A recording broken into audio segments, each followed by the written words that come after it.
and welcome in everybody to the Paladins World Championship European edition today. Agro joined by Kresnik on the desk to kick us off today for what should be another amazing day of Paladins action. Yesterday, if you missed it, you got a lot of long VODs to go through because nearly every single set went the distance before we crowned our champion. We'll get to who won North America in just a moment, but overall, let's take a look at what you can expect for this weekend. Yesterday was North America, today Europe, as I mentioned, and tomorrow you can find who will be crowned the best team in Brazil.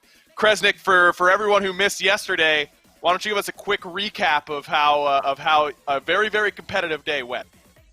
I'd say Game 5 upset city, honestly, is probably the only way I could say it. Every single team that played finished off of their seeding. Yeezy PogChamp coming in on 4th, ended up 2nd. Pickled Pepper upset in the first round by that Yeezy PogChamp team. Sanguine coming in 3rd, ended up getting knocked out 1st. But constant close games all down to the wire, and it ended up with Snappin' coming out on top, who, after their roster changes earlier, they improved more and more over the season, and it finally came to fruition for them in the very end. And after a very long day, it was really a quick finals. They got there pretty quickly, so congratulations to them. Certainly deserving of being the best team in North America here in 2020. Now it's time to move on and look at Europe, and we're going to start today with Yoinkers versus Celestial Esports, and then, of course, Clown Fiesta versus Interstellar. Now, don't forget that this is double elimination, so if your favorite team goes out early, it does not mean that their day is done. They have a chance to win through the loser's bracket, but if you're able to get to the finals without dropping into the loser's bracket, you start the finals, which is a best of 5, with a 1-game advantage. So obviously a very big deal there if you can get into that back end. And Kresnik, with yesterday going the way it did, I think today it begs the question, will we see the top seeds deliver more than we did in North America? How do you think Yoinkers and Clown Fiesta are going to fare today? It's so hard to call because these teams, the 3 and 4th seed, have recently taken down higher level teams. Celestial, the last time they played against Yoinkers 2 weeks ago, week 14 of the PPC, they 3-0'd them. They just took them out back. It was just a domination by Celestial, who had been struggling before, and then the next week, the seed below them, Interstellar, took them down too. So it really is kind of muddy, but people have been looking at Yoinkers as a really strong team to beat, and it's hard to say if Celestial either figured them out, if that was just a one-off day that Yoinkers are going to have to prove if that wasn't right now. I mean, this Yoinkers team is pretty stacked top to bottom when you look at their roster. A lot of really recognizable names. Obviously, I'm looking at a guy like Prosper Logic as a guy who probably did quite a bit for this team, but who do you think was the real driving force this year for this Yoinkers squad? I think getting Prosper was, you're correct about that, because it was a change that happened in the middle. Prosper started on Clown Fiesta, and then they made a roster change, moved someone around, got Etsu onto a tank role instead, and then suddenly they started winning everything. After a tough start, where all their games were really close, it never looked like it again. They get to play around their DPSs really well. Logi and Prosper both playing snipers, hit scans, and keeping their distance. Plus, Good Lad, who I think came into his own as the season went on, after they picked him up, they just became a well-oiled machine. And this team has a lot of things going for it. But on the other side, like you said, this Celestial Esports squad, not one that they could just overlook because they did just take a loss to this squad. Toot and the gang seem to have really hit their stride maybe at the right time, considering they did get that win near the back half of Phase 2. Yeah, once they figured out their meta, I think it was a little bit better for them, and I'm glad this is the clip we found, because this is exactly what I was going to say. They're the team that's picking Koga a lot into a lot of situations. They're the team that's going solo tank Ruckus, and they have this own unique style that they're kind of putting in, and other teams aren't really willing to do, and I think that's what's letting them lead to these wins that they were able to get against Yoinkers, just having these game plans that people aren't really ready for, and they're executing better than most others. Now, for those of our viewers who maybe only watch North America or only watch Brazil, could you give us a quick snapshot of the European meta? You know, are there champions that are prioritized here that we might not see in somewhere like NA or Brazil? I think you'll see them occasionally, but I think Ash and Ruckus are definitely way up there on the food chain in terms of priority. Also, Koga and Maeve. So some flankers that are a little more flexible and some of those really aggressive off tanks, they're willing to pick them as solo tanks. They're just say, oh, well, the rest of our DPS are just going to int with them, so it'll make up for any lack of sustain that they might have. Makes sense to me. I wonder if we're going to see any Sky, as Sky with that Smoke and Dagger was really the talk of the town yesterday in North America. We'll see if that bleeds in over to Europe at all, as we're going to start on Stone Keep. Yoinkers banning away Jaguar Falls and Ascension Peak, and Celestial taking out Warder's Gate and Shattered Desert. Yesterday it was a lot of Sky. It was a lot of Lex in particular as well out of that flex slot. Ruckus, as you mentioned, wasn't as heavily prioritized in NA, but I thought it looked pretty good when it did get locked in. So I'm looking at some of those selections to see what Europe is going to do a little bit differently here today, and not just in this set, but in every set the rest of the day. Yeah, in general, I think the two biggest differences are probably going to be Khan and Sky, I think. Because Khan was, first picked in some of the sets, taken down a lot, and in EU, he's really under-prioritized, but you can already see the difference. I mean, that Ruckus is, they banned him. First rotation, they banned him. Just to take him away from Toot Toot. I think he can make a lot of space. This is an alright map for him, but Ruckus and Ashe, those two off-tanks that can make a lot of space on a solo carry off-tank player, they can't play against it, because Toot Toot will just do so much against them. It's definitely a little bit different than what we saw yesterday already, is a lot of frontline taken off the board in Ruckus, Ashe, Makoa, and Rom. That's 4 beefy boys or girls on the front line that we won't see here in map number 1. And IO is left open, and IO will be locked in number 1 overall. But immediately, Krez, I'm looking at the fact that 4 frontliners or off-tanks are taken off the board, and I might be tempted to try and grab the off-tanks that are left in order to make sure that we have at least one that we feel like is good. In terms of one that can actually get aggressive, though, there's really not much left. I guess you're going to run in with Nando off-tank, and that can work. I mean, it's a great map for Scorch Nando, but people, I don't know if they're really willing to do it. But I love that they picked that IO in response to every aggressive off-tank getting banned. Now who's going to dive? It's going to have to be this Eevee, which is why it came so highly prioritized by Celestial. This IO will be able to sustain and kind of keep going a lot easier than if all these bulky dive characters hadn't been banned. So Celestial, they're going to have to go a heavy damage, a flanker mobile kind of draft, which is what led them to start with that Eevee Genos. And Genos definitely one that could help make sure that Eevee is even more effective on those backline dives, the damage amp, the healing, without having to see her. As we do see the Khan come in, and maybe it is a lower priority here in Europe, but when this many off-tanks are banned, I see how we got to the point where Yoinkers is locking in the Khan pretty early. Yeah, and it also helps against the aggressive mobile flankers, because he's a off-tank with some level of CC. With Atlas competitively banned, Khan kind of ends up being the second in line, and Atlas is very high prio in Brazil and Europe. So you fall back on the Khan to have a tank with some level of CC to potentially peel, and that's what the Strix is there for as well, to play right kind of on top of the IO and have that burst damage. But Koga will be able to get in, follow up on the Eevee, and the Barrack hopefully will be able to sustain and trade damage into the IO. Being the highest damaging point tank means that Luna won't live as long if the Barrack focuses her down. Now Maeve comes in for Yoinkers to try and get some extra mobility in their end of the draft. You're staring down the barrel of an Eevee Koga Genos on the other side. You're going to need something to try and match that. They do with these last 2 picks. Maeve and Xin round out their draft, getting a lot of mobility at the back end of their composition here, Kresnik. But do you think it can match what we already see from Celestial on the other side? I think the counter engage can work, but Celestial have picked a backline that won't really get dove, so I think this is going to have to be a more defensive style from the Maven Xin. I think they'll sit on whatever side Yoinkers choose not to anchor on. Whenever that Eevee and Genos engage, they're going to have to counter engage from the side. They'll give up a little bit of space, but Vivian doesn't really have long-range pokes, so if you give up maybe the other side of the map just to get 2 kills, it makes sense. The Vivian's not going to be able to clean up as effectively afterwards.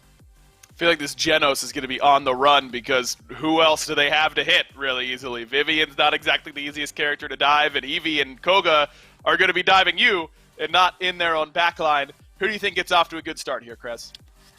I think start of the game, I think it's going to be Yoinkers at the start, but Celestial have a better late game comp in my eyes. We'll see if it scales to where they can get the victory here on Stone Keep. Let's kick off European Paladin World Championship here on Saturday morning. Throw it down to the casters. Thanks, Agro. We're ready to start the day, an EU day, even though it's actually 5 p.m. down here. Joining me, Dave, the chat Dawson, for the talent breakdown. I appreciate the intro there, Merlo. Yeah, a couple talents, or really the one main talent I want to look at here is what this con ends up running. Leon Shield, so we've seen this in and out of team compositions over the last couple of days. Makes sense if you're going to be running solo tank con. You need a little extra shielding. You need it to regen while you got it up. And so it makes sense unless you're going to swap it over to Storm of Bullets, I suppose. And as we're talking about it, he will end up swapping things over. So, an interesting change. But what that tells me is that Good Lad wants to just get more aggressive. You know, we've seen solo tank con have some good games, have some bad games. At this point, he just wants to help his team do as much damage as possible, and Yoinkers is going to be running at Celestial for sure. Absolutely. Right now, we actually kind of see Good Lad trying to maintain position, but of course, the first blood is going to come in. Laji just going bonkers against the enemy backline, and they're going to try to survive as much as possible. Still not super defined as a team fight. They're still having a couple of problems left to deal with, but Meave, incredibly, has a very open space and so many opportunities to actually jump in and try to take that Vivian. That's a good opening start, though, for Yoinkers if you're looking at point percentage. They got 33%, which is hard to come by when you got this solo tank con, so the fact that they've been able to lock down just enough pressure to build up a small advantage on the point is big. Now, this is what I do expect to have happen. This Barrack, with that Luminary boost, is going to start to assert a little bit more pressure on that point. Harder to dislodge than the con is. But not surprising, really, Merlo, that both of these teams are kind of poking their head onto the point, backing off, waiting to see how these fights break out before really focusing on the capture. And I think they basically made the point, because Otev and all the others, they got a couple of kills finally, unlocking the situation. Celestial Esports, they're going to secure that middle point, you know, and get the payload running. But maybe Lajay could take another one. No can do. They actually got blasted off, so 90% to go. They're ready to roll, and actually they're in a very good position, kind of trying to push them back as much as possible. And Strix, I don't know, man, you know, instead of a Canessa, you're gonna have a tough time to just poke out and trying to get that DPS rolling. Yeah, absolutely. I mean, look, this is a Yoinkers team that wants to win these early fights very, very quickly. And if they're not able to do so, that's when Celestial and the extra tankiness and a little bit of sustain that they have. I mean, really, it's triple DPS against triple DPS, but the Barrack just has that extra bit of tankiness, and with the Luminary boost behind it, we'll be able to stay in some of these fights perhaps a little bit longer. So that's why you see sort of these long, drawn-out fights that ended up going Celestial's way by the end of it. Now, Yoinkers on the defense, especially with that Strix that we were just talking about, have a good chance to really slow down Celestial and kind of keep them at bay here. So also not surprised that we've seen the offense effectively stall out, and Yoinkers want to put a little bit more pressure as Midnight goes down. And actually, they take Genos, though. That's going to be huge. Miva going for the chase. She's going to be ready for another kill. There you go. But of course, Prosper Logic actually gets shut down pretty easily soon after. So that's a pretty even Steven kind of thing. They're not ready to push yet because they lost so much pressure thanks to that Midnight Pulse. I think this Lapidopolis could get into the fight, maybe trying to rush them in. Gonna try to take the Meave. Meave is so squishy right now, but also so much movement at her disposal. Still has the ultimate in the pocket, so ready to go for maybe a couple of seconds.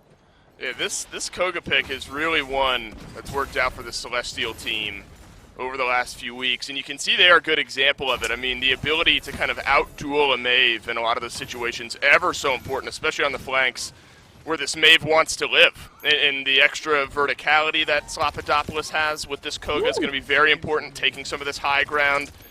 These one-for-one trades, you know, it might look good there for a moment for Celestial, but in reality, Yoinkers are going to be absolutely fine with one-for-one trades, depending on how they want to play things down the stretch here. Nobody stepping down to contest Barrack, so likely comes down to some of these final skirmishes here. But I like the slow play that Yoinkers are going with. Just find a couple of picks and you'll feel better about your defense. Absolutely. Prosper Logic actually surviving this engagement against Eevee is ready after the ice block, so they're taking a bunch of kills. And of course, the defense is going to be easy for them.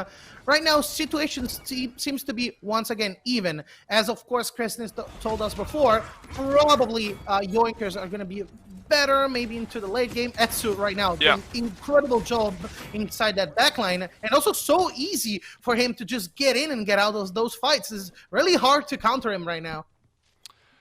Yeah, it's going to be interesting watching how this game sort of unfolds as we go on. I mean, Yoinkers really right off the bat probably feel comfortable in their ability to win these early initial engagements, especially if you can land some good shots from the Strix. But as the game goes on, and specifically as the mid-fight goes on, if we really want to zone in on what we're about to see here, if it's more of the same than what we just saw, where Yoinkers can't find those overwhelming early kills, Selestial have a much better shot. But I love this flank. Send 3 around the back. Good through time and space, but no kills were found. And actually, Etsu has the possibility to block maybe one of those 2 guys. He's trying to take the high ground. He's going to try to take the barrack. Actually, ulti gets expanded right there just to save his skin. That's okay if you want to take the point soon after, if you want to stay as a body. But if he gets shut down right now, it's going to be a huge advantage. Yoinkers just going to try to push them off over and over and over.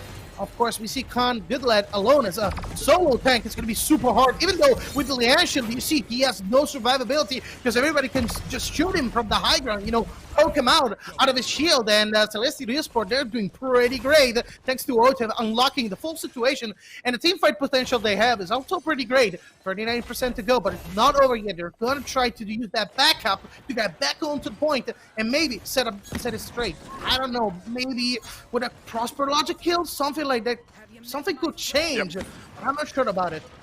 They really need the Strix to start to show up. Overpower, definitely going to be great for Yoinkers here, getting themselves pushing in the right direction, but it's 96%. I mean, this is where Solo Tank has a tough time. You've got to stand on that point for the remainder of the time. What a dive in the back line there from Otev. Yoinkers, though, still maintaining point control. Otev, great kills, but he's just completely alone, and nobody's to be found inside that middle point, so the payload is going to be easy for Selestial, and yep, Etsu is going to be there. I meant, of course, Yoinkers, and Selestial Esports right now completely backed off. They can still have a chance to defend, and of course they get so many opportunities, you know, through time and space. Vivian, they got the Koga's ult to just be very aware of, but in general, situation seems to be okay for both of them. It's going to be an interesting game, I think, ultimate-wise. The ebb and flow of a lot of these fights, especially in 2 compositions with triple DPS, and we've talked about the difference between having a Barrack on your team versus having a Khan on your team, and those are certainly worth exploring, but the ebbs and flows of a lot of these fights, I think, really run through where some of the ultimates start to lie. I mean, you saw the way Yoinkers was able to retake that point despite being down 20 or 30% just because of an overpower. I mean, the one overpower onto the Vivian made all of the difference in the world there, and that's all Yoinkers needed to find their way back in. And then on the flip side, Selestial had a couple of ultimates on the early defense that they used to stall out Yoinkers where they're at. I mean, it's a bit of a non-statement. Obviously, ultimates are going to make a big difference, but when 2 team comps want to be playing in very similar ways, it's really about how you juggle and prioritize where your ultimate usage goes, and whether or not your flanks can win their 1v1s against one another. And suddenly Yoinkers have won a couple of those, and this card's going to get close. I think that right now Zen has, has won most of them. Those 1v1s against Vivian, for example, she's completely shredding everybody, and he just has so much survivability, thanks to the billow and everything else. It's just so hard to kill. Look, it's just moving around. This is going to be a pretty successful push from Yoinkers, a 3-1, so they just have all the resources at their disposal. They're all at 100%. They got ultimates, and as you wwere talking before, it's, of course, ultimates. They're going to swing the action. They're going to swing the battle. But you're talking about, a dome shield ultimate from Barrack and then just an overpower that gets you a kill, an elimination ultimate. And at this point, they got the elimination going. So I think they pretty much securing the point from now on just based off kills. Yeah, absolutely. I mean, you look at the KDAs. I mean, Prosper is 4-7, but he's top of the damage charts. Io down there at 1-3. I mean, as a support, that's not bad at all. I mean, the only one on Selestial that's positive is Closar. Everyone else is negative in some capacity. Specifically, the way that this flips is good lad on an 8 streak. I believe he was at 6-2, and then it was 2-7 for Toot Toot. So I mean, you look at the solo tanks and these triple DPS compositions. This Barrack is having a much harder time staying alive, and certainly is going to be difficult if a Spite's going to connect onto you. Etsu continues his tear through this game. Yeah, first elimination, of course, going for him. That's the second one, of course, and Slapalopoulos with the ultimate coming in, trying to survive, trying to get at least a couple of kills, but no can do. Wow. Yoinkers completely devastating Might just the be game. situation. That's the trifecta for victory. You know, Lajai into the backline. Of course, Prosper Logic with the DPS coming game. from downtown. They're completely dominating. Push them back 90%. There's no way they can touch the point. Maybe it's Lapalopoulos, but it's going to get contested right there and then. Double kill coming in. The overtime is not going to save them. And that's going to be the first game of the set to Yoinkers. Wow, what a turnaround there. I mean, what? You get point number 1 given over to Celestial, and things suddenly looking somewhat interesting down the stretch. Things could change up depending on what we've seen from the regular phase so far. But then Yoinkers wakes up a little bit, you know, had their coffee, the caffeine's starting to kick in, and then they're able to win 4 straight points down the stretch there. Perfect strategy, though. I mean, you look at the Spite that connects onto the Barrack and the snowball that created from Yoinkers in that final mid-fight there where I don't have a Barrack, he didn't have Dome Shield anyway, so he wasn't going to be able to use it. And then all of the fight after that just completely snowballed out of control in Yoinkers' favor. Perfect target prioritization and a great start here for your number 1 seed. To be honest, Yoinkers a pretty flawless victory down there. You know, execution was perfect. You know, as you said before, they kind of needed to, you know, get those gears running, but they actually did it. But let's throw it to the back to the desk for a little bit of a breakdown and see what actually happened, you know. Thank you, Merlo and Dolson. That's right. It was a Yoinkers victory, and really it happened in a way that it surprised me a little bit here, Kresnik, because point 1 was pretty back and forth, but Celestial grab it. And then it feels like Yoinkers just kind of go, oh, that's how we're supposed to play this composition. Okay, let us start it over. And then they really dominated from there on out.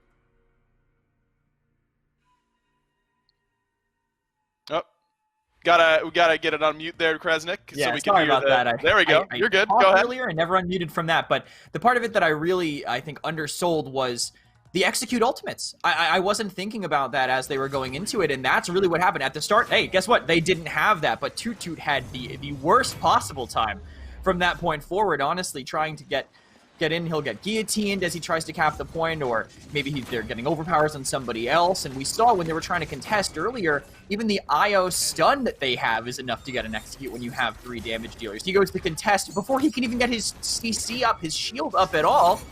He's already dead, just from a stun that no one even has to channel. It just automatically happens when you get near the point. Laji looked fantastic on this Maeve. No surprise, this Laji dude has been doing it for a while now and been looking really, really good here on the Realm. Impressive stuff from him on this Maeve pick. You look at the score lines, I mean, 12-3 for Etsu on this Xin. That's fantastic. Prosper Logic got focused and dove as we expected, but a lot of times able to get his damage off beforehand at the very least, and that's what ended up mattering more often than not. In fact, he is your top damage in this game, despite the heavy dive from Celestial Esports. And that's kind of part of the counter initiation that Celestial had, right? They're gonna lose Prosper. There's no way that they can really save him, but that's where the rest of the dive came in, right? They'll go in, they'll kill Prosper, and then they'll wipe before the rest of them because they've all kind of congregated in one spot. The double flanker that makes up the rest of the composition when Logi and the Xin can come in and actually collapse on them. It's exactly what they needed. They were able to kill anybody who wanted to overcommit for Prosper's life. Let's see where we're going next. It's going to be the Ice Mines, cooling it down a little bit maybe here if you're Celestial. Ice Mines, once upon a time, the guaranteed 7-pointer. Is it still that way, Kresnik?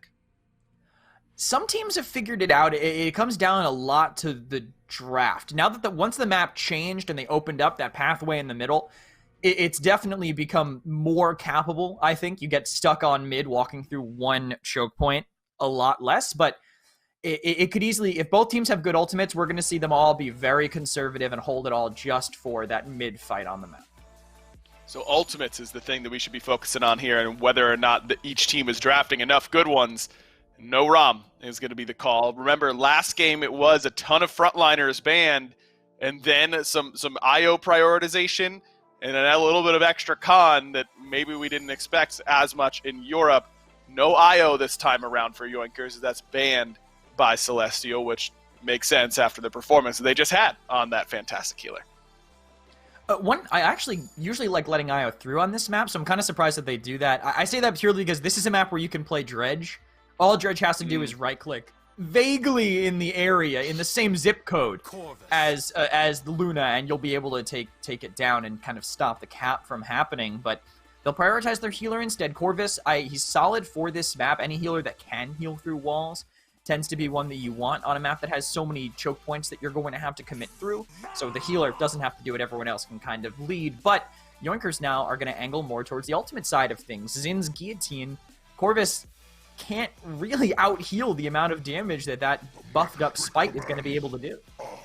And as always with Ice Mines, you think about Terminus, and here he comes for Yoinkers. Zin Terminus is a pretty good 1-2 punch in response to this Corvus on the other side. I'm a little surprised, though. You mentioned that healing through walls is really important here on Ice Mines, but it's felt like Genos has been more highly prioritized than Corvus for the most part. At least it was in North America. Why do you think they go, oh, that's why, because they're going to do both. They're going to grab the Corvus and the Genos here alongside the Khan. An interesting double support pickup, just denying this Genos to Yoinkers. Is that why we see it here? And in general, the Genos Corvus, if you focus on your DPSs, can just be super, super impactful, right? And whatever DPS on your team is getting the Corvus mark and the Genos mark, they should win their duels. But Yoinkers are playing so heavily into the sustain that might not be the case. The tanks might be able to just space them out because they can just absorb so much. But the Vivian will definitely be okay with having both of these marks. The raw damage output is immense. They don't really mind as much about the root, I think, from the Grover. The shield will be able to keep her up through it. And they'll also put the Coca with it. So Celestial putting their mark on the double pocket composition, saying that Slopodopolis, we know he'll be comfortable on this Koga. We're going to make sure he's got what he likes. He's got some beefy health bars to chew through, man. I mean, Terminus and Ara, that's a lot of HP that you've got to worry about. We'll see if he's able to be effective with these double marks as Strix rounds out the comp once again for Yoinkers. Prosper Logic, I assume, on this pick, and one that he maybe will have a little bit more fun with this time around, not quite as much dive on the other side. Do you think the double mark composition can get it done, or you think Yoinkers is going up too well? I think it can, but it depends on how the ultimates from Yoinkers end up panning out. I think they have better ults for the mid-fight with the Guillotine, the Whirlwind, the Reanimate, the Seismic Crash. Those four in particular are really impactful. There's not as much impact on the side of Celestial. It's two sustain ults, one ult that needs setup in itself, the Vivian one, which is kind of just there. The only one they really have to fall back on is Overpower, and I think that gets almost completely mitigated by what the Zin's going to be bringing to the table. Looking a lot at the DPS in the backline of what Celestial is going to do. Can Vivian or Koga really do enough to warrant having both of these pocket healers on your team, or will this solo Khan tank end up getting chewed up by the Terminus and the Inara on the other side? Also worth noting, I think, that Grover was really impactful yesterday in a lot of North American matches. Expecting more of the same here from him today, as he seems like that just next tier of healer below Io, Corvus, and Genos. Let's see what happens. Ice Mine about to get started. Yoinkers looking to take a commanding 2-0 lead over Celestial Esports. Glory and the date with destiny await Yoinkers. Ice Mines is the last comfortable bastion for Celestial. Dolson, are we expecting a comeback right now? I'm expecting some fireworks here on Ice Mines. Very interesting composition that Celestial are bringing to the table here. We've seen these double mark healer compositions once or twice, and they've looked okay once or twice. I mean, you just got to look at whoever's getting marked by the Corvus and the Genos at the same time for a short period are just going to feel near unstoppable, and that's so difficult to fight into. But I stand with Krez and what he was talking about earlier on there on the desk, where I think Yoinkers, with their ultimates and what they're bringing to the table here, I mean, they have so much tankiness. Grover's great at providing sustainability as well. I don't know if it's enough from Celestial. It's interesting. It's curious. I think Yoinkers have a more exciting team fight to look at when their ultimates come online. In Ice Mines, it always goes to the middle point. It's gonna be on to that particular free game set kind of potential. Everybody just goes for that because defending it's so hard, so difficult. But we're gonna see once again Laji not need this time around. It's gonna be a Zin, but mechanically incredible. It's just gonna go 1v1 against everybody into that backline, blocking eventual reinforcements. And I think that right now Yoinkers, they're pretty much setting the stage. Because they got the pressure, they got the high ground, they got the Laji with that complete survivability kit at his disposal. He's going to do mad dashes, mad damages all around, his place. Just trying to get the pressure on. And as we can see, once again, Prosper Logic with the pressure. Well, they got a couple of snipes coming in. Now it's going to be the defensive season for Celestial Esports, and probably they can make it. It's Ice Mines, so we're expecting a good defense. Yeah, I mean, this is where you got to make up ground. Let's be honest, that mid-fight was over a minute and a half ago. I mean, Yoinkers ran over Celestial almost immediately there, and it's not surprising when you look at the way that they are able to play. Obviously, you have the solo tank Konigan, and in your mind, you're thinking, all right, we got this double sustain. That's just more healing, right? I mean, they might have more damage, they might have more tankiness, but we've got more healing. And I mean, there's something to that. But then you got to look at kind of the intangibles, the way these teams are able to play this. I mean, Etsu just throws up that power siphon, and it's a free-range zone for any of the Yoinkers DPS in there behind them, and nobody from Celestial can really contest in onto that. I mean, there's just too much counterplay, I think, from Yoinkers in the draft that they've brought to the table here. And with such a dominating mid-fight, where basically you're just waiting for the mid to get captured, the rest of Yoinkers is able to walk forward and do this. Yeah, you'd expect to feel good on Ice Mines, but the defense hasn't been there. Yeah. And, it's just an easy W. That's an easy W right there. Was the last stretch of the fight, last stretch of the push. And I've never seen such a consistent aggression coming in from Yoinkers, and nobody died in the entirety of that last matchup. 2 rounds in a row. And nobody died. That's very telling, It's just incredible. And Celestial, they need to change some things around. At least play a little bit more defensive, maybe, or just trying to find that single kill and then get rolling with a rotation or something. But right now, things are not looking pretty. Yeah, easier said than done. I mean, at the end of the day, yes, getting a kill on the board is an improvement for Celestial from what we've seen up to this point. But it's so hard, given what Yoinkers are bringing to the table. That was a dominant mid-fight from Yoinkers. Dominant is somehow an understatement, without any of their ultimates. Now they've got all of their ultimates. Now, Celestial do as well, but I think Yoinkers has great teamfight ults, and the spite doesn't connect, though. That's a big miss. Ooh. And in all of this, they used a couple of ultimates, but in general, they're feeling pretty good about this team fight. And Laji, he's the pivotal engine of this entire team fight. He's still alive. He's still loving kicking, just trying to survive, and also, getting that damage done. And as soon as he gets that ultimate back, you can say go bye-bye to one of those tanks. So situation is terrible for Celestial. Yoinkers, and they're still pushing in. They can kind of make it once again if Celestial finds the kill. They got the comeback mechanic, but it's disaster strikes right now to the entirety of the team. They're completely funneled back. They're completely blocked off. They can't go in. They can't touch. They can't do anything. They're going to try with the Koga, but they're body blocking, and it's a good execution coming in from Yoinkers. And so that's another clean point, a clean middle, and they're going to go in with the payload. They just keep rolling and rolling and rolling. Here's the silver lining for Celestial. Yeah, we're 5 minutes into Ice Mines, you're down 3-0, but the silver lining is the fact that look, as casters, we have to try to bring some intrigue to a match, as one-sided as it is. In all likelihood, this Yoinkers draft is very capable of rolling this in like another minute and making this one of the fastest Ice Mines I've ever seen. But Celestial held on well enough with their ultimates on that mid to the point where Yoinkers wasn't zoning out Celestial on the back end of the mid capture back in their base. I mean, remember, by this point last time, the cart was already under that initial gateway, so Celestial have a little bit more comfortable of a defense actually set up this time, and that gives them a little bit better of a chance as long as they don't all get swept. Absolutely, and I saw Slopodopolis actually doing a couple of kills more in general. We see more trading. For sure, something different, you know, something changed between that first push and this one. We just need to hope for an execution coming in from Khan, you know. Maybe if he finds the overpower, maybe if he finds a single kill, they can actually try to get a breather.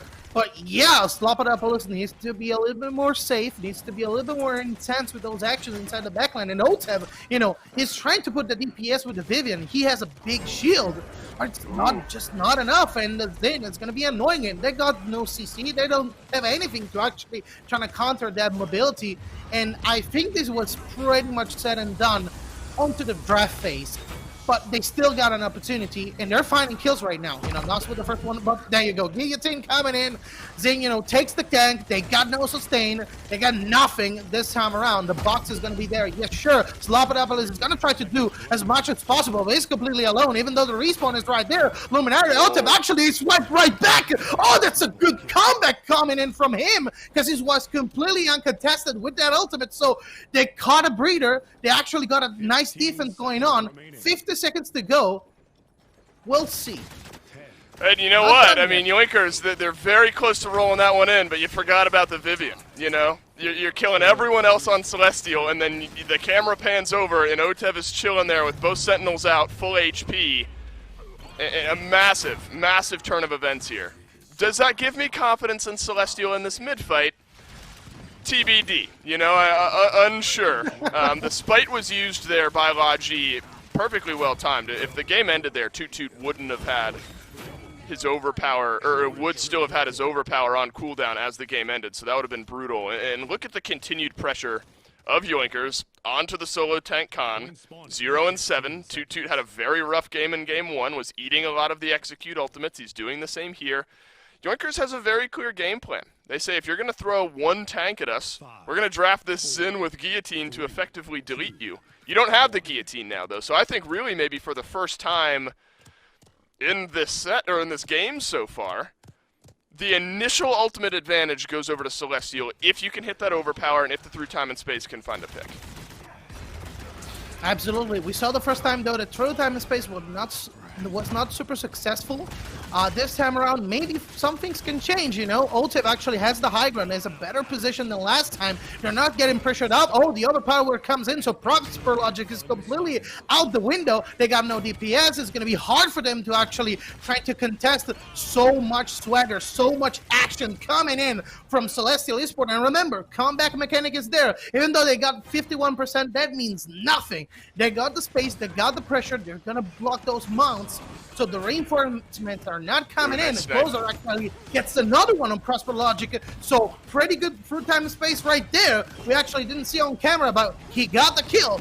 So they just need to, you know, let this Khan survive. Try to go back, slow down a little bit, and see the next fight. Zin is going to come in. Zin is getting shot down. Grover's getting shot down pretty easily. And Yanara is going to follow soon after. There you go. That's the right stuff. That's the right stuff coming in, of course, from Otep. That's a triple kill rolling. And now is back to square one. You know, they got the push. They can expend some resources to actually get another point. And it's going to be back to basics and back to that middle point so famous in Ice Mines.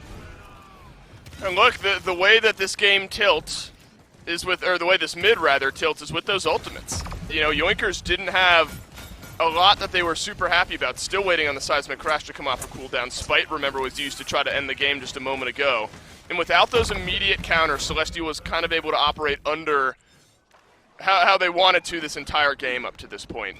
And at that point, we have fast cap. You've pushed out Yoinkers. There's almost no chance for Yoinkers to get back in and get themselves a touch. Not with fast cap and not with the zone that Celestial had built up. What we could be looking at here, though, is a bit of traditional Ice Mines where this Yoinkers composition is going to be so hard to push into. We're going to have to find something to talk about for the next minute and a half unless Celestial can really start to put together some consistent kills because, you know, the card might move, might start to get somewhat close here. But you look at the draft that Yoinkers have, I mean, it's great on the mid fights. great on the defense. It kind of is the bane of Ice Mines, you know? It's just so consistent to just keep those resources, those ultimates for the last middle point, right? Or if you see you're not having your way, that push, you're just gonna expand everything you got for the next round. And doesn't even matter if you push or not, if you have a nice defense. The problem in general is that Ice Mines, you know, is really consistent by getting those kills during the mid-fight and then just winning the game by default. And on Celestial Sports side, you know, they got the elimination thanks to, of course, Khan. Yoinkers, we saw the guillotine running, but it's been a couple of times where Laji did not have a clear shot, or in general, he was just shot down immediately by Yotev before even getting into the fight. So at this point, as you said before, it's going to be a minute to choose back and forth, and people just farming each other for ultimates, for percentage, for, you know, coins at this point, for credits to just get a better item for the next round. And it's just dumb to use anything at this point. Yeah, I really appreciate Yoinkers because in the moment that I'm saying that, you know, this is probably going to fizzle out right where it's at, Celestial suddenly win a fight, and it looks like they might have a chance to push. But, you know, of course I was right the entire time. Yoinkers were able to defend well, and we're going to go on to another mid-fight, this time with half fast cap. But look at the ultimates again. Despite being up, very important, perhaps the most important for Yoinkers here on this mid-fight, to counter out that Khan. If they can get a spite onto Toot Toot before he can use the overpower, that's going to shift the way that this mid-fight looks, in my opinion. You have the reanimate, you have the whirlwind as well, but Goodlad used that seismic crash to kind of save a little face on the early defense there. Prosper, you know, not super worried about the flashbang being down. That seismic crash, while you're going to be missing it right off the bat, if Yoinkers can survive in this mid-fight, and the way we know they can, that second wave of ultimates that's going to come back online, specifically the seismic crash, could be the game changer here. What ends up winning Yoinkers their second map in the set. But a lot of it on the spite, a lot of it on the overpower. I guess it's gonna be the unlocker for sure, but probably the game could be over even before that. Just comes down to execution, and Laji, great execution down there, but Closer actually gets determined. There you go, the guillotine coming in, so the tech is gone. You got no bodies to actually get that point, but they're trading blows. Odev actually takes another kill, but Daji completely unstoppable. Ochev is gonna fall soon after, and that's the problem with Ice Mines. Once again, you got the middle point, so you got so much pressure they can just funnel onto the enemy backline, or just stopping them with the wall, with the Nara. You know, the seismic crash actually coming in online right now, so that means even if you want to, you can't actually touch that point. And Yoinkers, they're gonna secure a big fat W right now, pretty much deserved, but of course the draft did everything. You know, they got this one in the bag. They did. As soon as we saw those picks rolling. Yeah, absolutely. I mean, there were moments there. Really what changes, obviously, you get the 1 point on defense if you're Celestial, and then that one mid-fight you're able to win just because of the ultimate economy and the way things were swaying there. Obviously, we've had a lot of talk about ultimates today and the way they've played into these teams and team comps and things like that. It's just that counterplay that we've now seen a couple of games in a row from the Zen. And we almost laid it out perfectly, where if the guillotine, or if the spite rather, can connect onto the Khan before the overpower gets used, I mean, it's kind of a two-way swing if you want to look at it that way. Not only are you getting a kill on the Khan, you're preventing one of your teammates from dying, so you know you're kind of netting yourself too in some weird way like that. Yoinkers continue to rotate these ultimates and these targets perfectly, and this #1 seed looks near unstoppable. Absolutely, it's a 2-for-1. You know, it's so much double value, and I think the Zen is really just swaying and moving those team fights, and so probably could be the next ban. I don't know. You know, people better than me know, and that's why we're jumping back to the desk.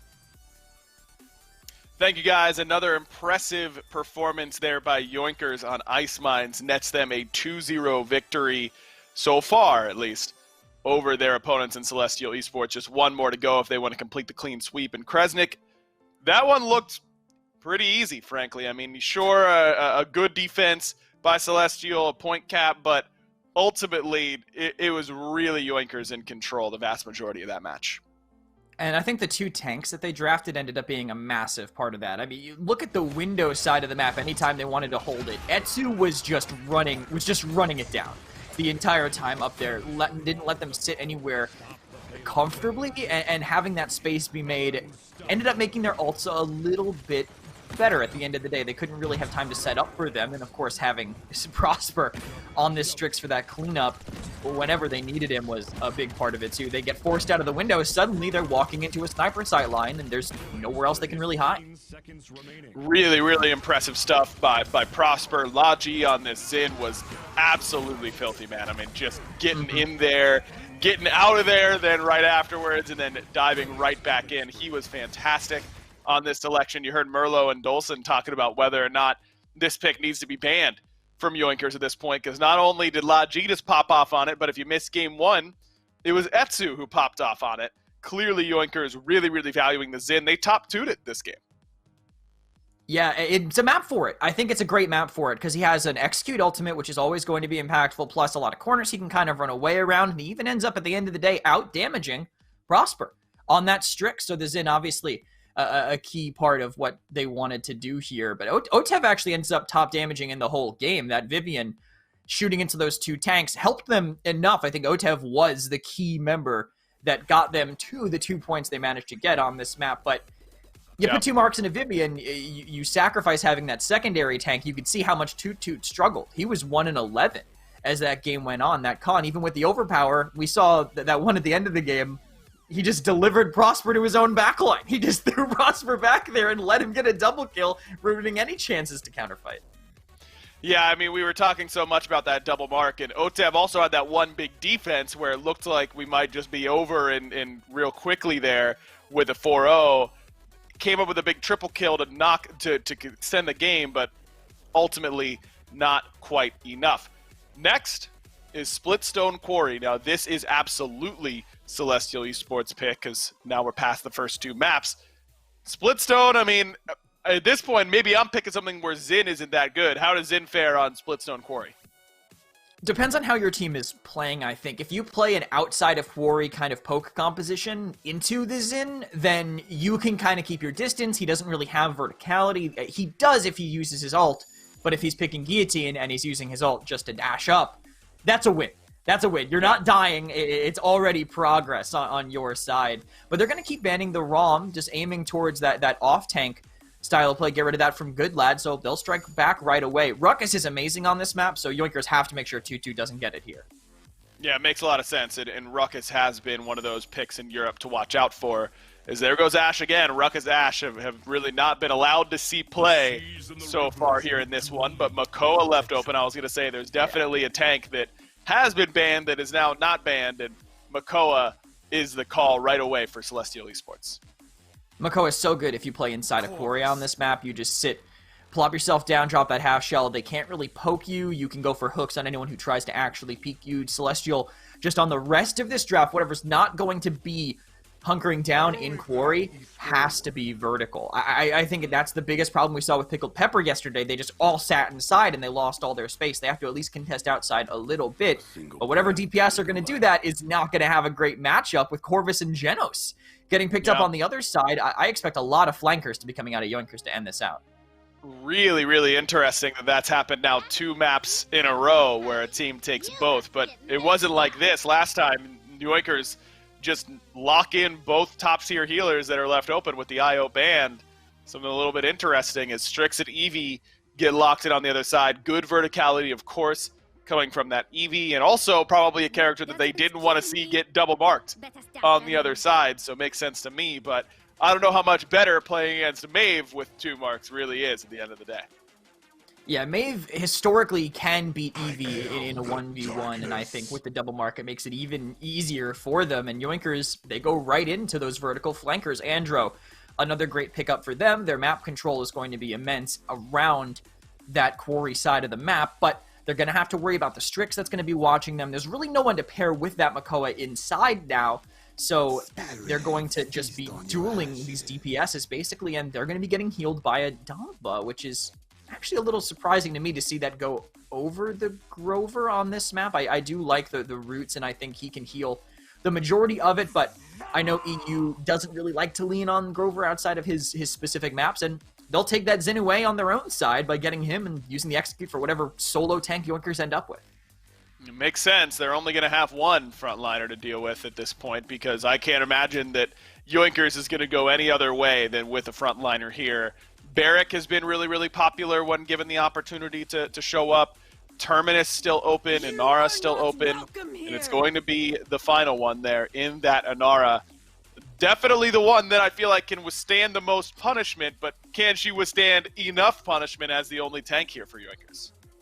Depends on how well she uses her DR. That DR has to be up in time for the execute to come in from the Xin. And for the hook, it's going to be kind of a double threat. They're going to have to be so careful with that. Good Lad will have to be very well timed, because if they don't have the DR for the execute and Nara goes down, Maeve and Andro are not going to survive on the point. It's really not on them at that point. So if the Inara uses DR well, even after the nerfs to that damage reduction at base, they can survive. But if they put on too much pressure, if it gets forced early, then Celestial can just run her over. Yoinkers looking to complete the sweep, be the first seed to do it so far here in Europe. Let's see if they got it here on Splitstone Quarry. Dave, this could be the final nail in the coffin for Celestial. You know, Yoinkers, they're fighting for victory. This is a possible match point. Break it down for us. What can we expect right now? Well, it would be the final nail in the coffin for Celestial in the upper bracket at least. But you know, obviously with the double chance here, Celestial, should they lose, would still have a chance to maybe right the ship as the day moves on. It's an interesting pivot in that Yoinkers dealt with the double mark composition just fine when they saw it in previous games. But both teams have kind of flipped priority now, it seems, where Closar is going to have this Xin. And honestly, I don't expect much different, but this is going to be an interesting game to follow because, you know, it really is a skill matchup now at this point. Yoinkers obviously know how to play into and against this type of composition because they've done it so far. I think this is Yoinkers' chance to show if they really are just this much better than Celestial, or if the composition has been working for them, because they have a tough hill to climb here with this Xin kind of counter matchup. And already, Celestial are making it look good. Yeah, they're kind of struggling right now, Yoinkers, it seems, but in general, they got those confident picks, you know, coming in their way with that Neve, you know, the double markup on her. So we just need to see if they need a little bit more time to just get used to this new potential, you know, this new formation. Because Laji, if you're giving him enough space, you know, he's going to get those kills. He's going to do his job, you know, be able to actually stop the streaks, slop it up bullets in this case. And in general, I wouldn't mind this first point so much if it were for the fact that, yeah, seems that Celestial, you know, it's on point. They got the ball rolling, but we need to see if they actually can push this payload. We need to see if they actually can get those kills. Because Closer, remember, it does not have the ability to use guillotine anymore. You know, he went for a more defensive loadout. And, you know, usually we saw that when you have a single tank, you know, you go with guillotine, you get that 1-0 instantly, and then you're trying to push. Now, seems to be a little bit more slower for Celestial, and you can actually see that the payload is actually not moving that fast. Yeah, expected though here on Splitstone. I mean, this is right around where that payload is going to slow down effectively every single time, so not surprised that it's slowed down. Surprised that Celestial haven't been able to put up as big a fight, though. Watch out for this Androxus. We know what he's capable of, especially in the hands of Prosper Logic. And, you know, I was somewhat intrigued by why Yoinkers maybe move away from that Xin. It had been working so well for them. But when you put an Androxus back into your composition, especially with the Maeve there as well, you're just creating so much mobility that's nearly overwhelming. Nearly unbeatable by the other team. Unfortunate there, the hook did set up Prosper for death, but didn't quite pull him all the way back into range. I am surprised, though, that with Celestial and the composition that they haven't quite been able to push all that hard, really anywhere on this cart just yet. And we're at the point now, Merlo, you look, there's 35 or so seconds left, both teams fully stacked on their ultimates. I don't think Yoinkers are going to feel any sort of pressure to use any of theirs, given where the cart is at the moment. Laji will stay alive there, nice play by him. But should things get closer, it's going to be interesting to watch which team flinches first. could be okay, but remember, there's a long way to go. Even though they take those kills, it's going to be all in overtime, and that's super hard to actually pull off. But remember, Prospect Logic, you know, Accursed Arm getting popped off. He has the verticality, he has the actual damage coming in, and in general, I just saw that Makoa trying to get those hooks on Meave and on Drox over and over again, but not being that effective. You know, there was no capitalization, and as I said before, now they're back in overtime, and they need to push to the last straw. Super hard. You got a fruit time and space, and any moment that could put up off. You know, in general, you got a seismic crash that could hit your head since you have so much verticality coming in from Minara. Yeah, it's gonna be just hard, but it doesn't seem they don't want to stop. Yeah, they take a couple of kills at the last angle. They basically do a full-on whip-off, and it's gonna be back 1-1. We were expecting that because they lost so much time into that elbow. Yep. And, you know, it's just the way it is. It is what it is. This is where, this mid-fight now is where this game really is going to tilt, I think, one way or another. Really get some momentum going. Yoinkers, the only ultimate they're missing, really the only ultimate missing in the game is that Accursed Arm. 50% though. It'll charge somewhat quickly with the way Prosper Logic's been playing, farming up that ult charge. 15 seconds. Just fine with the rest of his team. And I like the way him, Prosper Logic, and Logi have both prioritized some of their itemization here. Specifically for Slapidopoulos, they pick up a couple tiers of Illuminate because so much of what they want to do is dive into this backline, make the Strix uncomfortable, and what makes Strix so annoying to play against is you dive on him, he'll stealth, and then you can't see him for a minute and you're just wasting time. So, whether it's Prosper on the Andro or whether it's Maeve that's diving on the Strix, both of them have some utility to still spot him out and get a kill. Great flicks coming in from Prosper Logic, and of course, he takes a double right there. He's going to go for the Moldamba. Look at the chase potential that you got with those two flankers. They're completely stomped out, and now you got no, you know, way to actually stand back and stand a chance against them. No heals, no tanks, no anything. Yoinker seems to have the better chance. Also, they got verticality once again. You know, you see those hooks from Makoa, but there's no follow-up, and that's the so daring because you have so many opportunities to actually get the kill, but nobody's gonna follow you. You don't have the damage, you don't have the follow-up, you don't have the potential to actually capitalize on that. And Laji and all the others, they're just collapsing on the enemy team. Makoa, Ancient Rage trying to survive, but no can do. And Laji and all the others on Drugs, look at them just collapsing over and over again. Double kill, verticality, and they're gonna scale that wall, and they're gonna continue just to put some pressure.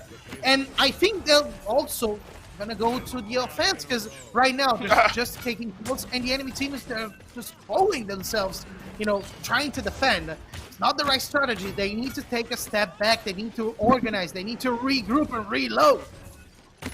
And the way this game has suddenly started to tilt. I mean, look at Yoinkers in the top right of your screen there.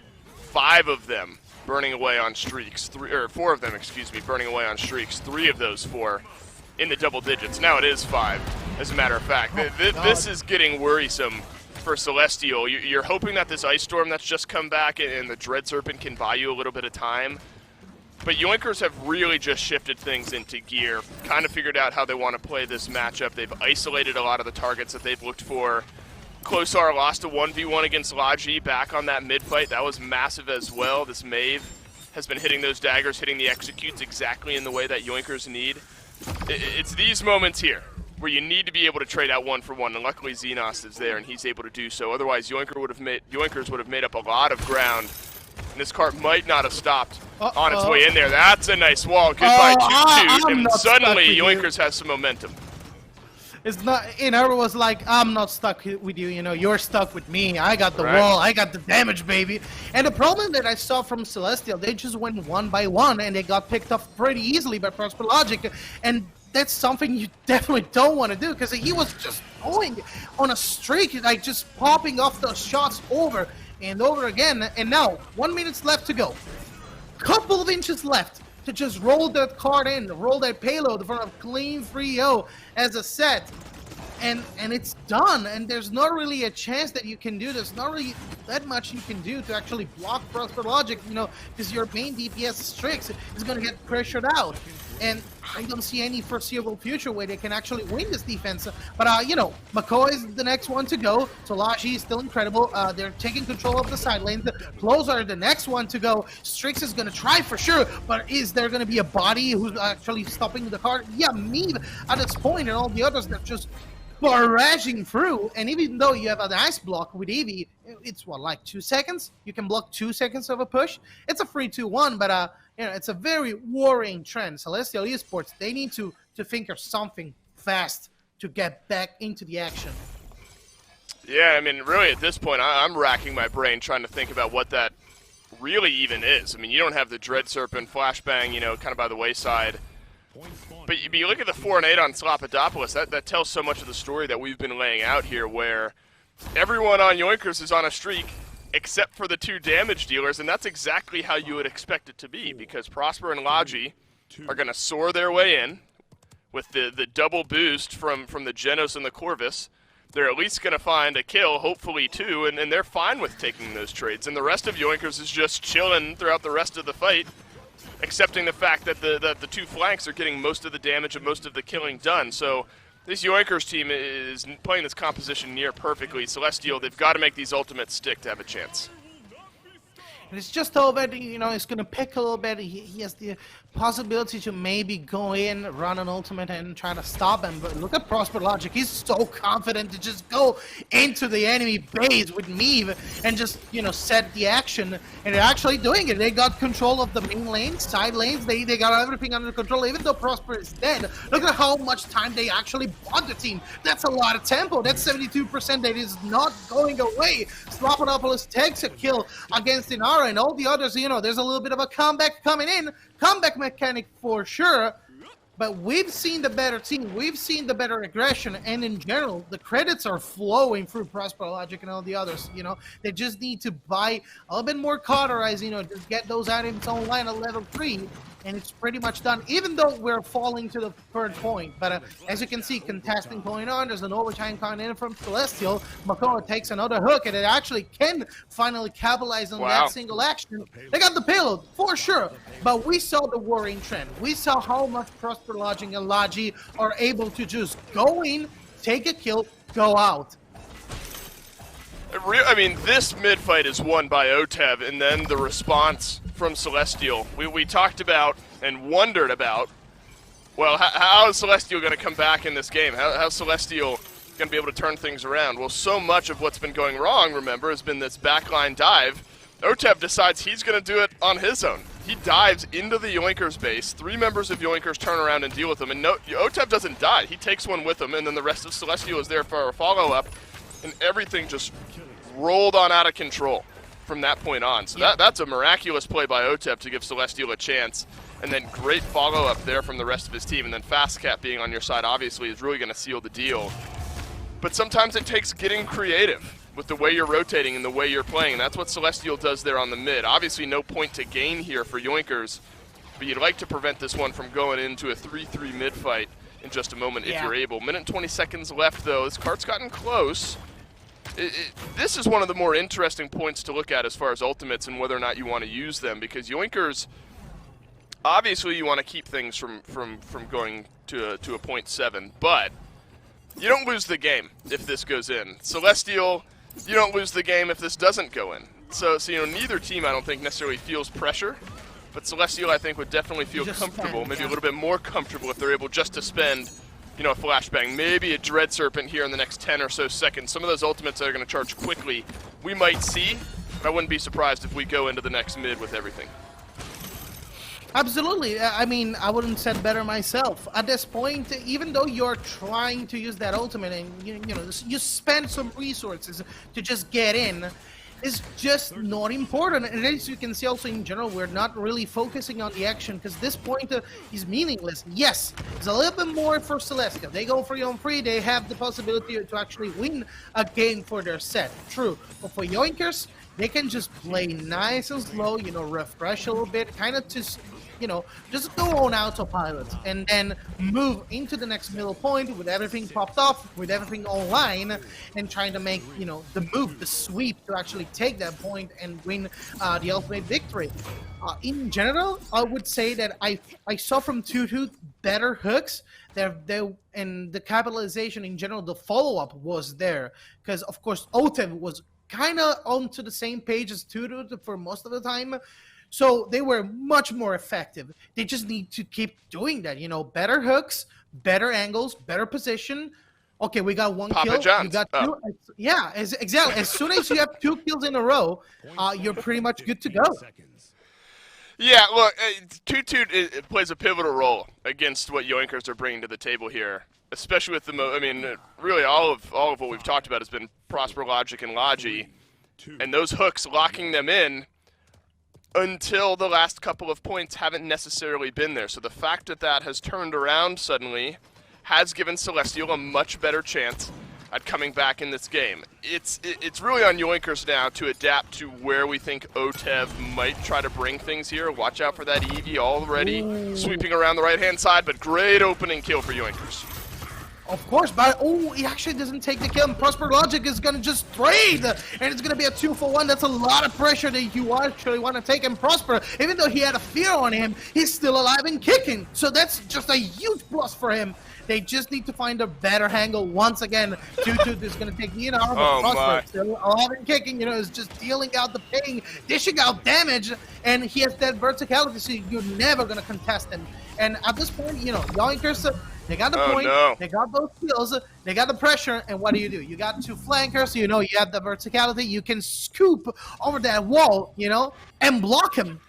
And that's the problem, because Logi, he's in control of the house. Inara actually joins her to just, trying to block them with a wall or something. So you can go high ground. If you go low ground, you're going to get focused. They can basically have a tactical victory. They're going to touch the point right now, so he's going to overtime. But of course, you can see Prosper, Logic, and all the others are going to try to make those kills and makes those kills count. Logi is going to lose the 1v1. Closer actually gets another kill, and that's going to be huge. That could be huge. Of course, 64% is Inara all alone by herself. They got the point. They actually did it. They made the play happen. That's a miracle. Wow, maybe just a bit too far forward by a couple too many people on Yoinkers. Still a chance for Yoinkers to get back in and get a kill. Celestial need to learn from what they just did to Yoinkers and not go too far forward, not get caught out here. Likely is going to be an overtime touch. Likely is the Mave, but there's a hook for a little bit of setup, and Toot finishes off the kill. And one of the better DPS is just done and go. And Danzo, Otev actually, putting some pressure, but Inara is there, Makoa is not. So all of you are just touching the point. You're just guys who have DPS. You don't have that healing. The contesting is done. And of course, Celestial Esports, they make the play. They actually have more bodies on the point. And that happens when you don't have a tank. You just bring everybody around. We just sit on point and try to deal as much DPS as possible. And now it's interesting. Now it's kind of worrying, because if you're spending and if you keep the ball rolling, you can actually roll this card right in. Even if you spend an ultimate, that's the important thing to do, because you're on the offensive side. And they got a great opportunity, because, the same mistakes that Celestial did, Yoinkers are doing themselves. They're going 1 by 1. And this is where now Yoinkers, they don't have the same luxury of not needing to spend ultimates on defense. And Celestial do have the luxury of knowing that they can go into the next mid-fight without having to spend much. Obviously, they'd like to end the game here, so don't be surprised if they do so. Early seismic crash. Don't mind the timing, but Goodlad and Logi both go down.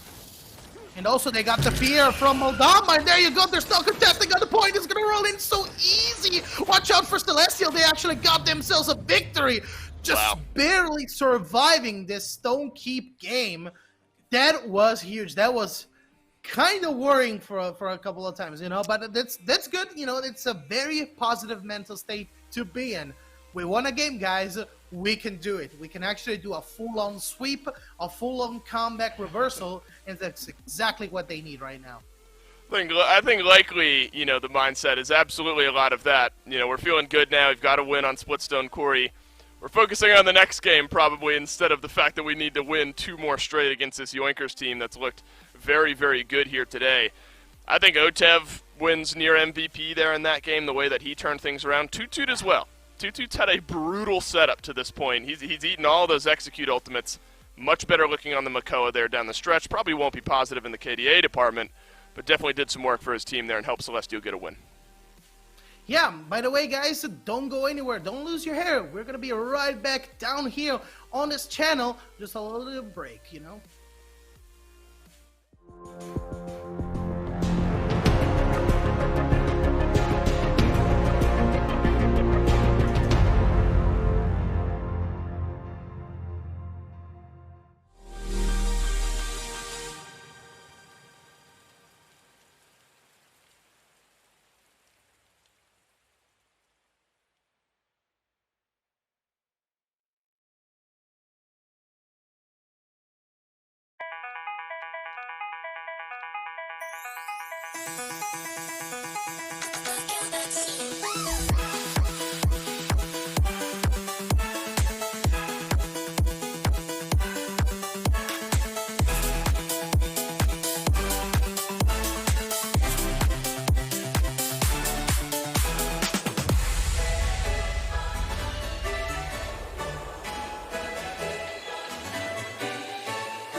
Well, it was hard fought, but we're still going here in set number 1. Celestial forces a game 4, and Kresnik, it did not look likely for a large portion of that game. It did not look likely until it literally ended. 99% on the midpoint with 3 points already in hand, but not quite there for Yoinkers. Yeah, the retake that came in there from Tutu was phenomenal, just managing to kind of bully through. And I think a big part of that is the lack of a true backline from their team, right? The fact that Toot was able to walk in, and yeah, he died here, he soaked a lot of damage, but when you have those two flankers also getting supplemented by that backline, it kind of makes up for it. Slop was able to help the point fight go way more in favor of Toot when it came down to that desperate situation. And we've seen it twice in a row now where IO gets banned and then one team takes Genos and Corvus, and that team is now 0-2 in this set. I think it's fair to say that the double mark experiment maybe not as successful as we were hoping, but you take a look at the score lines. I mean, 24-13 for Prosper Logic, 22-12 for La G. Maybe I'm speaking too soon. Maybe the double mark can work. It was just some misplays down the stretch from Yoinkers that left the door open.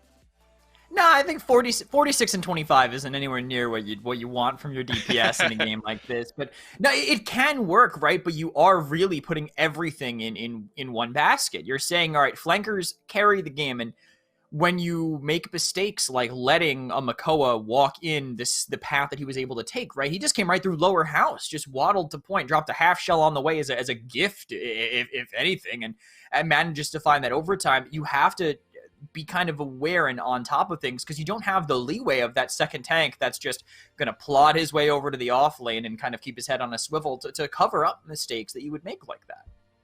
So now we're going to a game 4. Celestial Esports a little bit more wind in their sails potentially as we head to a Yoinkers map pick and they decide to go with this fish market selection. We did not see a lot of fish market yesterday, Kresnik, but when we did see it, if my memory serves, it was usually pretty one-sided. Yeah, if I remember right, I think we saw it. The one I remember was Pickled Pepper having maybe the worst fish market draft of all time, so as long as they can avoid that, we'll have a more competitive fish market. As long as they don't pick Inara Makoa as their tank duo when it's their worst map possible, basically. But I wouldn't think the Yoinkers would go here unless they're comfortable with it. I think these teams understand what should work on fish. We know range is good, and we know high mobility is good. But those high mobility tanks have been banned almost every single game, and it looks like nothing's going to change as of yet. Yeah, it's been a lot of Ruckus and Ash bans so far, and Rom as well. I don't think we've seen any of those. We've seen one Makoa, and it won, so, you know, there you take that how you want to, but these front lines have been heavily prioritized in the banning phase. Now, normally it's an IO here for Celestial Esports. Instead, this time, it will be the Kinessa instead. You said range is good, and Kinessa's the best at range, so I suppose that one makes sense. And I don't wonder if this is a bait, because I feel like you don't give up the one sniper to give them the other one. It must just be a target towards Logi in particular, because he tends to be a Kinessa specialist. We'll assume this will be Prosper getting this Strix in response, but Celestial, they have to have some answer to it, and I really don't think it's Makoa. I get that it just succeeded for them on Splitstone Quarry, but this is a much different map. You don't get that same level of control from a half shell that you do on Splitstone in comparison. They have the Mave to back it up at the very least, but this Makoa has a long space to cover if he wants to try to make a dent into where that Strix going to be holding. And Strix has got pot shots that whole way in, so I don't think it's going to be easy. Eevee's the pickup here. This is a pick that Prosper had to play against on Stone Keep early on in this set when playing this Strix, and probably didn't have a great time with that one. He's got the Mave to worry about on the other end, but at least that's only one super mobile flank so far that he has to worry about as Io slips down to this third overall pick here for Yoinkers. Are you surprised that Io fell this far? Because she's been first picked most of today. I understand why she would go down a little bit in priority on this map. The point is wide, super wide open. You can see it from every angle, which means Luna, she'll get cap time when someone else normally can't, but it will also get burnt down almost immediately from all the damage that can see it. So the 5-man zone can be strong, but you can kind of do it here anyway. She doesn't do that much that another support wouldn't do on Fish in particular. So Celestial, probably not too unhappy to get this Genos and to take away that Xin again. Having that guillotine for whatever tank they end up getting helps significantly. And also, of course, just being able to generally duel that Eevee if she comes to the side that they're holding. Worth noting that Xin 100% win rate so far. We'll see if that continues and Celestial's able to force a game number 5. Khan has been kind of the default drop to pick in this tank role with so many banned away each game, but solo tanking here on Fish Market, would you have preferred to see something more along the lines of a Barrack alongside this Khan, or do you think that going with the Vivian and getting more damage is what Yoinkers needed? I just don't necessarily love the Vivian on Fish Market, but I'm fine with them having solo tank Khan. I think just picking solo tank Leon's shield, which we assume this is, you're just playing with any other main tank because your whole job is to just sustain, but you also happen to be able to overpower someone, you know, and get an execute for your team. It's just a lot more utility that you wouldn't be getting on a Barrack or on an Inara or on a Terminus even if you wanted to go that route. But he's going to be surrounded potentially by a lot of these DPS. If he gets stuck in a 2v1, that Leon's shield regen won't be enough. But I gotta say, I actually like the DPS that Celestial ended up with. I think they have a solid Fish Market draft. It just comes down to this Makoa who would normally struggle on a map like Fish.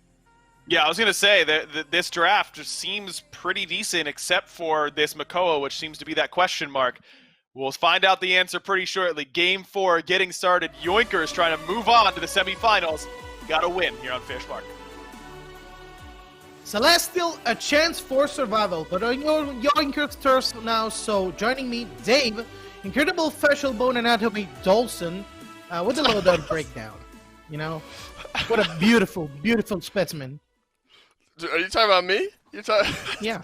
How's a guy supposed to work with all this gas, man? I gotta focus on the game, but you got me blushing over here. I'm smiling too big. I don't know how I'm supposed to talk now. No, Merlo, you're doing great, man. Happy to be casting with you here, and what could be the final game of this set if Yoinkers is able to roll this one through. Fish Market's always interesting. I love watching Fish Market.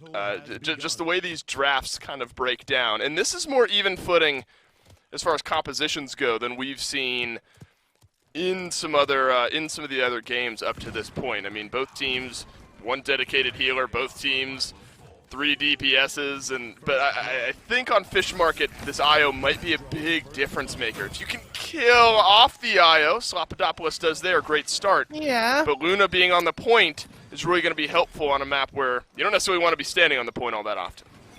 I mean, we were expecting a little bit more value out of IO, and that's going to be huge because now Celestial Esports, they just need to find those targets, shut them down, and that's it. So easy for them to actually take control of a high ground in every single angle. The problem is they lost so much time, and I think that IO is back, so it doesn't really matter. That 24% is just minuscule in comparison of how much pressure you can actually take. And Prosper Logic, he's free to do whatever he wants. The first kill comes in, flash them, bang, choose to confuse the waters, and there you go. The ball starts rolling now. They got the pressure, and the problem with the Fish Market now is that, they got those kills, fine, but it's also super easy when you got long-distance sniper to just get those mounts, You don't have anywhere to hide. It's hard. You got a couple of trees, maybe, but getting on that point, it's going to be very difficult. Well, this is a good situation for Yoinkers to be in, especially when you got Luna. You just drop her on the point, everyone else moves forward and zones out, and you don't have to worry about it. You can still fight these 5v5s. Triple kill for Good Lad. Don't see that often on the con, but he'll take it when the opportunity arises. And now what you're nervous about if you're Celestial is the fact that not only have you lost the mid, but you've lost it so convincingly that Yoinkers have already made their way to this point on the map. It's not like they have to fight around these big choke points. You might if Logi continues to dive in and fall down. But this is where a Strix wants to be. This is where a Khan wants to be. An overpowered could keep things going, but Good Lad is really firing on all cylinders here. Great start to the day for him. If he's able to keep this going, this Yoinkers team is just going to be so much more fearsome. This Fish Market's moving quickly. Yeah, and just because we are on Good Lad, you can actually see, every single target that you can actually witness on the map, they get the flat damage going. Yeah. I mean, my man is just running them down. He's just walking at them. Yeah. So Good Leg sees them, and you see Prosper Logic, just the damage comes in. A big chunk, a big portion of health just comes down instantly. And there's not really a way you can counter that, because when you got IO in your team, you can basically discard Luna, and you can set up your advantage and position way up front. So it's just gravy for them. Luna pushes the card, and everybody else is just constantly having that iron curtain so far ahead. I don't know what about that just tickled me in such a funny way, where like everyone else from Yoinkers is running around getting kills, and then like Luna just riding on the cart, lets it roll itself in there. She's kind of like curled over in her like chill animation, and the cart just kind of walks itself in while everyone else is doing all the dirty work. This Yoinkers team. Right now, especially on Fish Market, there's some maps, you look at Splitstone, you look at an Ice Mines, where things can really change quickly. Obviously, in any map, things can change quickly. But just the way this Yoinkers team is built, the added benefit of just being able to drop Luna down on a point where tanks hate having to be is huge. And Yoinkers are going to be able to fight 5v5 and get point percentage and some big kills on top of it. That was beautiful. Back at the Olympics, you see your target, you take it, and you just go to town with it. Oh, even the 360, man. Prosper Logic just happy to be here. And there you go. Same thing as before. You have the pressure. You got Luna down. You can set up an advantage position and just pressure them out. Even if you're outside, you maybe use a tree, as I said before. You can maybe cover yourself if you touch the town, so you kind of have more angles to work around with. It's not enough, and they're just getting stomped easy. I mean, we're 5 minutes in, and we're already a double kill on Etsu. Strixit is basically completely uncontested, and yeah, Celestial Esports is not looking great. Yeah, that's somehow an understatement. It's looking worse than not great. I mean, it's looking terrible for Celestial. I hesitate to see how they defend this, especially with that overpower ready to go. I'm not sure Goodlad has had to use that overpower, unless I'm just totally forgetting. Yeah, there you go. Okay, there he goes. He uses it here. He's been sitting on that for quite a while. Not to any fault of his own, he just hasn't had to use it. The rest of his team has been finding these kills. And this is kind of the last stand. If this Ancient Rage doesn't keep the Makoa alive and get a kill, I think this card goes in. Yeah, and this is a completely different Celestial Esports that we saw before, just the match before, right? Goodbye. It's so different. Yoinkers, of course, well-deserved victory, but it was so fast, less than 7 minutes to just go 4-0. And I'm completely astonished because it's not the same team we saw before. Leanne and all the others, they did not convert any action into feasible action, feasible advantages, no capitalization at all. And in general, like, it seemed that they forgot about Strix and just, they were coming in out of the floodgates, just getting sniped out. So it was a massacre. Yeah, and look, we know the Celestial team is capable than what we just saw on Fish Market. That's just a map where, you can lose that heavily just in picks and bans, and that's exactly what happens here. Yoinkers is obviously the best team in this region. Obviously, I think, had the better draft going into Fish Market here, and those two things combined just didn't really give Celestial a chance. They have a good opportunity in the lower bracket, I think, to make a run here. I think they're better than what we just saw. But Yoinkers deservedly moving on to the winner's bracket semifinals, and I think have a good chance of moving on after that as well. Yeah, absolutely. And, what was the problem? Was it the draft? Was it the execution? We don't know. Maybe Gresnik does. Maybe Aggro does. So we're back to them. I know that one looked pretty easy for Yoinkers, and that's about all I feel comfortable saying. A very, very quick 4-0 here on Fish Market. What was it, Krez? Was it just the draft, or was it execution, or a little bit of both? I mean, I think it was a lot about the draft. How do you just give them an unanswered Strix? I get that you don't want to play against Logi on Kinessa, but he's lost on Kinessa before. Just at least get your own counter pick and don't pick arguably the worst tank on Fish Market for the map. Somehow Tutu'd actually managed to outdamage both of his flankers in this game, but just unable to really hold that space. He goes on point. He's getting shot by Vivian. He's getting shot by Strix from a distance away, and I think that shot is sick, by the way. Prosper absolutely did not need to take that. Tutu was so dead. It was not necessary, but Prosper just had the stats as much as he possibly can as we watch Tutu here continuing to struggle against these hit scans, just running him down.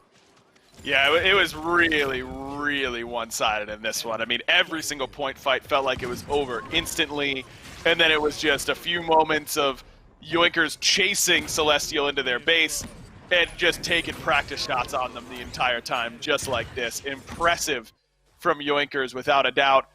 8-0, 12-0 for Goodlad and for Prosper Logic. You're going to win a lot of games where your score lines look like that.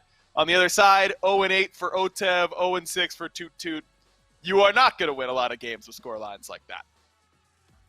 Yeah, both of the controller players on Yoinkers with that combined 20-0 definitely can't beat that. And the Khan actually with great damage too on the main tank. That's honestly kind of surprising to see him outperforming the damage that Etsu and Logi are both able to do. But he's the one able to run people down. He's the one matching directly into the Makoa the whole time. So if you're doing that much damage, you charge enough overpowers faster. It just helps you continue that snowball here on Fish Market.